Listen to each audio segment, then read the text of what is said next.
boa noite, internauta. Prazer é nosso estar aqui conversando com vocês. Agradeço o seu tempo de estar aí me assistindo. Espero que eu tenha a oportunidade de responder a sua pergunta.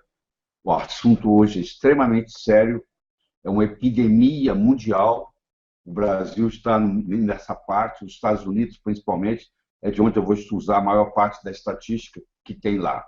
Nós vamos conversar sobre uma nova doença, que a Organização Mundial de Saúde chamou de diabesidade. É aquela pessoa que é obesa e diabética. Diabesidade. Diabetes e obesidade. Então, é a doença que mais cresce no mundo, a diabesidade. E, além do problema médico per se, isso causa um problema econômico enorme nos países. E eu vou mostrar para você aqui que a diabesidade é uma doença curável, só que não se cura com remédio, porque ela é uma doença nutricional. Ela é devida à nossa nutrição. Nos últimos 20 mil anos, os cientistas detectaram que não houve nenhuma mudança no nosso genoma, no nosso DNA, mas houve uma grande mudança na alimentação. E, com isso, advém uma série de doenças. Uma delas sendo a diabesidade, a obesidade mais o diabetes. O Brasil, 40% dos brasileiros adultos têm sobrepeso, pesam mais do que deveriam. O índice de massa corpórea, que nós vamos discutir em detalhes depois, é acima de 25, mostrando que 40% dos brasileiros são sobrepeso, estão acima do peso. Mas eu gostaria de começar com uma metáfora. Você sabe que a Terra gira em volta dela mesma. A circunferência do Equador é em torno de 40 mil quilômetros. A cada 24 horas, a Terra faz um giro. Ela está mais ou menos numa velocidade de 1.675 quilômetros por hora. Além disso, ela roda em volta do Sol, é o chamado movimento de translação. Ela faz isso em 365 dias e 6 horas, a uma velocidade de 107 mil quilômetros por hora.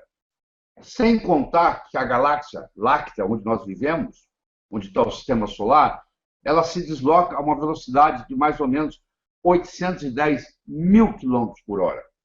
Então, se você somar isso tudo, nós estamos a mais de 918 mil quilômetros em velocidade, girando no espaço. Mas você tem a percepção que você está parado, não é verdade? Apesar de você estar indo numa velocidade de quase 1 milhão de quilômetros por hora. Tá? Você tem a sensação que você está parado. Isso chama percepção. A percepção é que nós estamos parados. Nós ainda não nos demos conta, não estamos percebendo que o sistema nutricional nos ensinado nos últimos 40, 50 anos está nos levando à doença. E isso precisa ser reestruturado. Então, essa aula aqui, ela vai mais ou menos na contramão do que você está acostumado a escutar.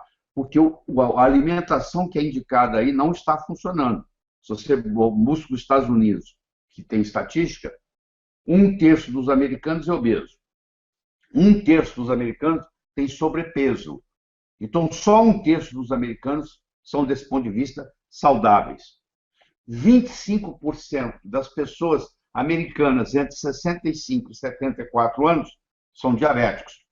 25% dos adolescentes americanos obesos são diabéticos. Então, o que está acontecendo? O que está acontecendo é que, com a alimentação errada que nós temos, isso criou um problema, e esse problema está cada vez mais volumoso, e a esperança errada é de que isso vai poder resolver com remédio.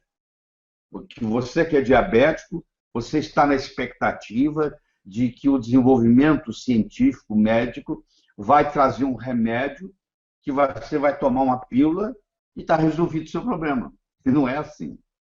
Por outro lado, você que é diabético, se você cair a ficha para você, se você tiver a percepção de que é um problema nutricional e você mudar a sua nutrição, você cura o seu diabetes. Eles fizeram um estudo na Austrália, Eles pegaram um grupo de aborígenas, que são os índios da Austrália, são chamados aborígenas, pegaram descendentes de aborígenas, que moravam na periferia de Sydney, na Austrália. Pegaram um grupo desses aborígenes, levaram eles de volta para a floresta, e por 3 semanas, 21 dias, eles tinham que comer a comida dos seus ancestrais. Comida de índio não tem açúcar. Isso não existe. Então, eles foram obrigados a comer sem açúcar, sem carboidrato, o que os ancestrais comiam, que ainda se encontra nas florestas da Austrália, pessoas ingerindo comida que ingeriam há 20 mil anos atrás. E em 3 semanas, a glicemia desses indivíduos, ou seja, a glicose no sangue, normalizou. Boa notícia para você, né? Agora, se você quer resolver isso no seu caso, você tem que se propor a mudar a sua alimentação. Você vai aprender aqui comigo, você tem que diminuir substancialmente a ingesta de carboidratos. Mas antes de chegar lá, nós vamos gostaria de conversar um pouquinho com você sobre como tudo isso acontece. Nós temos um órgão chamado pâncreas, um órgão chamado tireoide e 2 órgãos chamados adrenais, antigamente chamados de suprarrenais. Esses órgãos, a tireoide, o pâncreas e as adrenais, eles funcionam como se fosse um órgão só. Eles funcionam, o chamado de uníssono. Eles funcionam em uníssono. É igual um jogo de xadrez. Você mexe no peão, você não mexeu só no peão, você mexeu no jogo inteiro. Aqui é a mesma coisa. Se eu tiver um problema tiroidiano, se eu tiver um problema pancreático, se eu tiver um problema adrenal, um interfere no outro. Essa tríade, pâncreas, adrenais, tireoide, é conhecido com o nome de tríade 1, que é a porta de entrada das doenças. Quando o médico recebe no consultório um paciente com uma doença crônica, é porque essa doença crônica começou pela tríade 1. Ou um comprometimento do pâncreas, ou um comprometimento das adrenais, ou um comprometimento da tireoide, ou uma combinação disso, fazendo a pessoa ficar doente. O nosso foco aqui hoje vai ser em pâncreas, mas eu quero que você mantenha na sua mente aí que as adrenais e a tireoide também fazem parte desse jogo, certo? Então vamos começar com os carboidratos. Nós temos nos nossos alimentos chamados macronutrientes, são 3. Os carboidratos, as gorduras e as proteínas.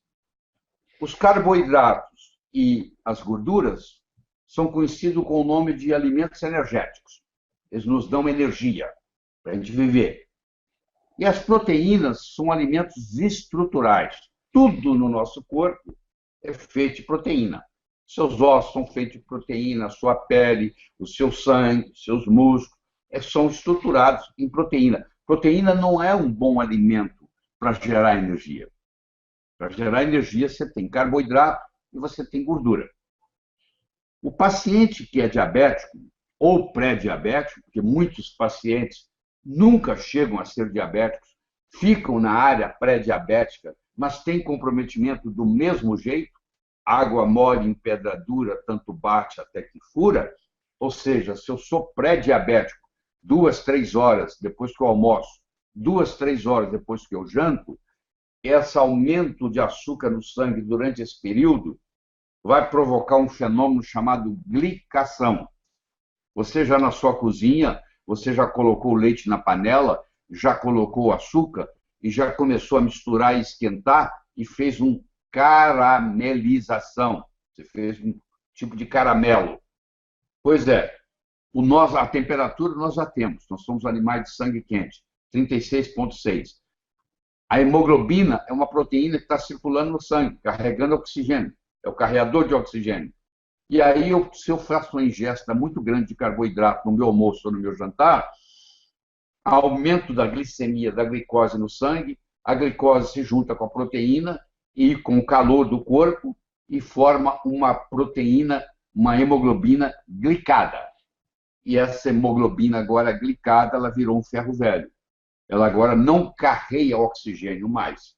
E você começa a ter uma coisa chamada hipóxia. Você começa a ter falta de oxigênio chegando à célula, você não tem mais hemoglobina para carregar isso.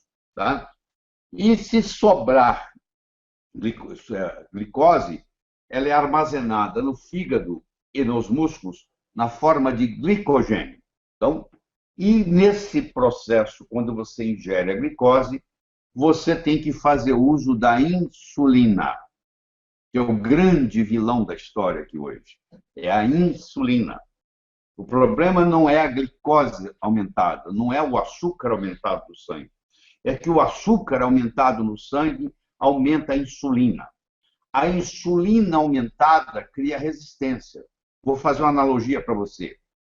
Se tem um barulho que está te incomodando, mas se esse barulho ficar lá o dia inteiro, no final do dia você já não escuta ele mais. Você cancela ele da sua cabeça. Se algo estiver te incomodando o tempo todo, chega uma hora que você se desliga daquilo. Se a insulina tem que aumentar porque você está ingerindo muito açúcar, muito carboidrato, essa insulina vai batendo no receptor dela e vai criando uma coisa chamada resistência insulínica, que é a causa do problema do diabético. O problema do diabético não é a glicemia, é a resistência insulínica. Hoje tem 5 estudos importantes no mundo mostrando que quando você normaliza a glicose no sangue, a glicose que você fica medindo no dedo, você normalizá-la, nos 5 estudos grandes, a normalização da glicose, os pacientes morreram mais quando normalizaram a glicose comparado com aqueles que não normalizavam. Porque o segredo não é baixar a glicemia, o segredo é baixar a resistência insulínica.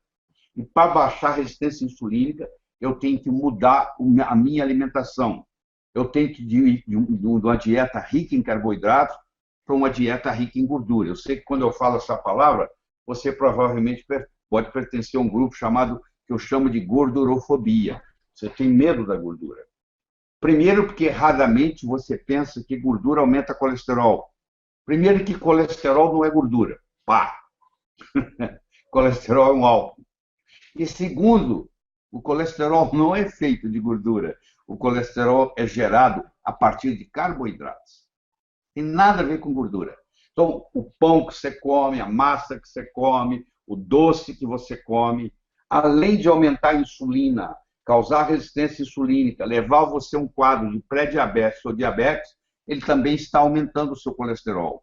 Então, se você quiser baixar o seu colesterol, o que você tem que fazer é diminuir a quantidade de carboidrato que você está ingerindo. E quando você diminui a quantidade de carboidrato, você também emagrece e você também melhora o seu perfil glicêmico. Então, isso é muito importante você entender. Hoje, a insulina, você pode medir ela de manhã, o ideal ela está abaixo de 5, o normal, o ideal é de 2 a 5, apesar do exame de laboratório falar 23, o ideal ela está abaixo de 5.